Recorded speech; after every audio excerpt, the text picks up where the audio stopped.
안녕하세요, 사라다TV입니다. 오늘 그림은 호호 아줌마네 님께서 요청해주신 지브리 캐릭터를 그려보았습니다. 지브리 캐릭터가 다양하고 많은데 그 중에서도 제가 특히 좋아하는 토토로를 그려보았어요. 애니메이션을 그리니까 마음이 좀 더 따뜻해지는 느낌적인 느낌이 들어서 좋더라고요. 오늘은 취미에 대해서 이야기를 해보려고 해요. 제가 사실 지금까지 취미가 없었어요. 근데 가끔 사람들이 취미가 뭐냐고 물어볼 때도 있고 심지어 면접 볼 때도 그런 질문을 받아본 적이 있었는데 딱히 없어서 뭔가 좀 부끄러운 기분이 들었었거든요. 왜냐면 누가 딱 물어봤을 때 나는 이런 취미를 갖고 있어 라고 좀 당당하게 말을 하고 싶은데 사실은 없는 거예요. 지금 생각해보면 그냥 없을 수도 있는 거지. 다른 사람의 시선을 참 많이도 신경 썼구나 싶더라고요. 없다는 게 당당하지 못했어요. 약간 작아졌던 것 같아요. 꾸준하게 그림을 그리고 열정이 넘치는 사람들을 보면은 너무 멋있어 보이고 그래서 나도 그렇게 하고 싶은데 게을러서 그게 안 되더라고요. 일 끝나면 사람들 만나서 술 먹고 쉬는 날에는 계속 잠을 자거나 친구들 만나서 술 먹고 그러느라고 취미를 갖지 못했어요. 20대 때는 사실 취미가 술 마시는 거였어요.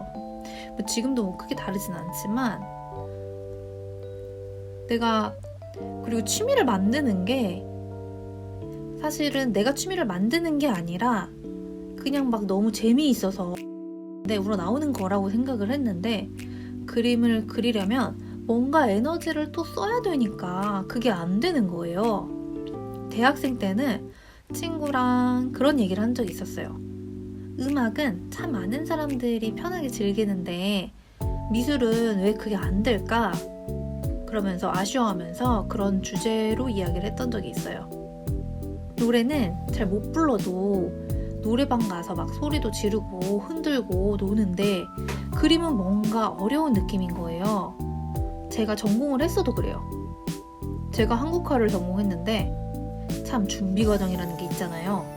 채색을 하려면 물감이 다 준비되어 있어야 되고 먹을 사용하려면 화선지, 모포 그리고 적당한 사이즈의 책상 같은 거 그런 게 있어야 되잖아요. 그래서 그림을 그리려면 책상 정리를 우선 먼저 해야 돼. 그래서 저는 정리를 하다가 보면 지쳐서 이제 배가 고파요. 그래서 배고파서 밥 먹고 좀 TV 보다가 그럼 그날 또 지나가 버려. 제가 그랬거든요. 그러다가 유튜브에서 색연필로 그림을 그리는 걸 보고 다시 그림 그리기를 시작했던 거예요. 몰입의 즐거움이라는 책이 있잖아요. 그 책 내용이 뭐냐면 몰입을 하면 행복하다, 즐겁다 뭐 이런 내용인데 근데 그걸 보니까 약간 나도 그래도 경험이 있는 거예요.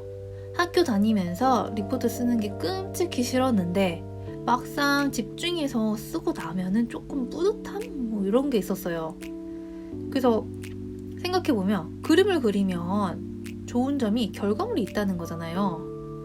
그리고 사실 그리다가 보면 내가 원하는 대로 안 되잖아요. 저는 그랬던 적이 훨씬 많거든요. 그래서 시작부터 중간까지는 망했다 하면서 그림을 그리다가 어느 순간부터 좀 볼만한데 끝까지 해볼까 라는 생각이 들어요. 그래서 마무리까지 하고 나면은 뿌듯한 기분이 좋더라고요. 취미가 좀 그런 것 같아요. 취미는 내가 몰입할 수 있는 시간을 가지는 거 아닐까 라는 생각이 들어요. 어떤 사람은 퍼즐을 하기도 하고 조립하는 사람도 있고 자전거 타면서 그 안에서 몰입을 하기도 하고 그래서 다른 잡생각들을 잊어버리는 거 그런 거 아닐까요? 취미가 없다고 굳이 만들어야 되는 건 아니라고 생각을 해요. 하지만 내가 뭔가를 몰두할 수 있는 취미가 있다면 좀 더 삶이 풍성해지지 않을까 생각하는 정도예요. 여러분들은 혹시 취미가 있으신가요?